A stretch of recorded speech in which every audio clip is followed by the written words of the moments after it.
Hello, അപ്പോൾ നമ്മളിന്ന് ഇപ്പാൻ്റെ വണ്ടിയുടെ ബ്രേക്ക് എടുക്കാൻ വേണ്ടി പോവാണ് കേട്ടോ. അപ്പോൾ നമ്മൾ പോകുന്ന സമയത്ത് തന്നെ മഴ തുടങ്ങിയിരുന്നു കേട്ടോ. അപ്പോൾ നമ്മളിവിടെ എത്തിയത് ഏകദേശം ഒരു 10-10:15 തന്നെ നമ്മളിവിടെ എത്തിയിട്ടുണ്ട്. ഒരു 10:45-10:30 ആയപ്പോൾ തന്നെ ഓഫീസർമാർ എത്തിയിട്ടുണ്ടായിരുന്നു കേട്ടോ. അപ്പോൾ ബ്രേക്ക് എന്ന് പറഞ്ഞാൽ നമ്മൾ ട്രാൻസ്പോർട്ട്, അതായത് ടാക്സി വാഹനങ്ങൾക്ക്, പുതിയ വാഹനങ്ങൾക്ക് 2 വർഷവും, കുറച്ച് പഴക്കം ചെന്ന വാഹനങ്ങളാണെങ്കിൽ ഓരോ വർഷത്തിലും നമ്മളതിൻ്റെ ഫിറ്റ്നസ് അഥവാ ബ്രേക്ക് എടുത്ത് പുതുക്കേണ്ടതുണ്ട് കേട്ടോ. സാധാരണ നമ്മളൊരു 10 മണിക്കൊക്കെ എത്തിയാലും ഇവിടെ വാഹനങ്ങളുടെ ഇത്രയും തിരക്ക് ഉണ്ടാവാറില്ല കേട്ടോ. പക്ഷേ ഇന്ന് നല്ല വാഹനങ്ങളുടെ തിരക്കും ഉണ്ട്. പോരാത്തതിന് ഇടയ്ക്കിടയ്ക്ക് മഴയും പെയ്യുന്നതോട് കൂടി നമ്മൾ സ്വീപ്പ് ആവാണ് കേട്ടോ.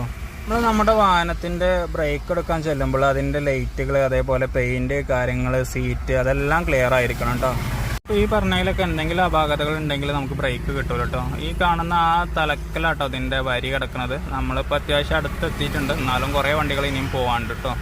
മലപ്പുറം വലിയങ്ങാടി ബൈപ്പാസിലാട്ടോ നമ്മൾ ബ്രേക്ക് നടക്കാറുള്ളത്. അപ്പോൾ ബ്രേക്ക് നടക്കുന്ന ദിവസം എല്ലാ വണ്ടികളും ഇതേപോലെ വരിയായിട്ട് ഇവിടെ വന്ന് നിൽക്കും കേട്ടോ. എന്നിട്ട് സാറുമാർ ഓരോ വണ്ടി ഇൻസ്പെക്ഷൻ ചെയ്തിട്ട് അതിൻ്റെ ബാക്കിൽ നമ്മളിങ്ങനെ നീങ്ങി പോവാട്ടോ ചെയ്യാം. വാഹനത്തിൻ്റെ രേഖകളും അതേപോലെ എൻജിൻ നമ്പർ, ചേസ് നമ്പർ, ഇതെല്ലാം ക്ലിയർ ആയിരിക്കണം കേട്ടോ. അതെല്ലാം അവർ പരിശോധിച്ചതിൻ്റെ ശേഷം നമുക്ക് ഫിറ്റ്നസ് നൽകുള്ളൂ. അതേപോലെ ശ്രദ്ധിക്കേണ്ട മറ്റൊരു കാര്യം, എന്തെങ്കിലും എക്സ്ട്രാ ഫിറ്റിങ്സ് വണ്ടിയിലുണ്ടെങ്കിൽ അതെല്ലാം ഊരിൻ്റെ ശേഷം മാത്രമേ നമുക്ക് ഫിറ്റ്നസ് ലഭിക്കുക. വണ്ടിയുടെ പേപ്പറുകളൊക്കെ ക്ലിയർ ആണെങ്കിൽ നമ്മൾ പരിവാഹൻ സൈറ്റിൽ കയറിയിട്ട് ഫിറ്റ്നസിന് അപേക്ഷിക്കുമ്പോൾ കിട്ടുന്ന സ്ലിപ്പാണ് കേട്ടോ അത്. ഒന്ന് അപ്പോയിൻമെൻറ്റ് സ്ലിപ്പാണ് ഫസ്റ്റ് കാണുന്നത്. അതിൻ്റെ ശേഷം നമ്മൾ ഫീ അടച്ച റെസിപ്റ്റും. ഇത് രണ്ടുമാണ് കേട്ടോ നമ്മൾ ഫിറ്റ്നസ്സിന് പോകുമ്പോൾ മെയിനായിട്ട് കയ്യിൽ കരുതേണ്ടത്. പിന്നെ വാഹനത്തിൻ്റെ ഒറിജിനൽ രേഖകളും. അപ്പോൾ ഇത്രയൊക്കെ തന്നെ ഉള്ളൂ. അപ്പോൾ പുതിയൊരു വീഡിയോ ആയിട്ട് വീണ്ടും കാണാം.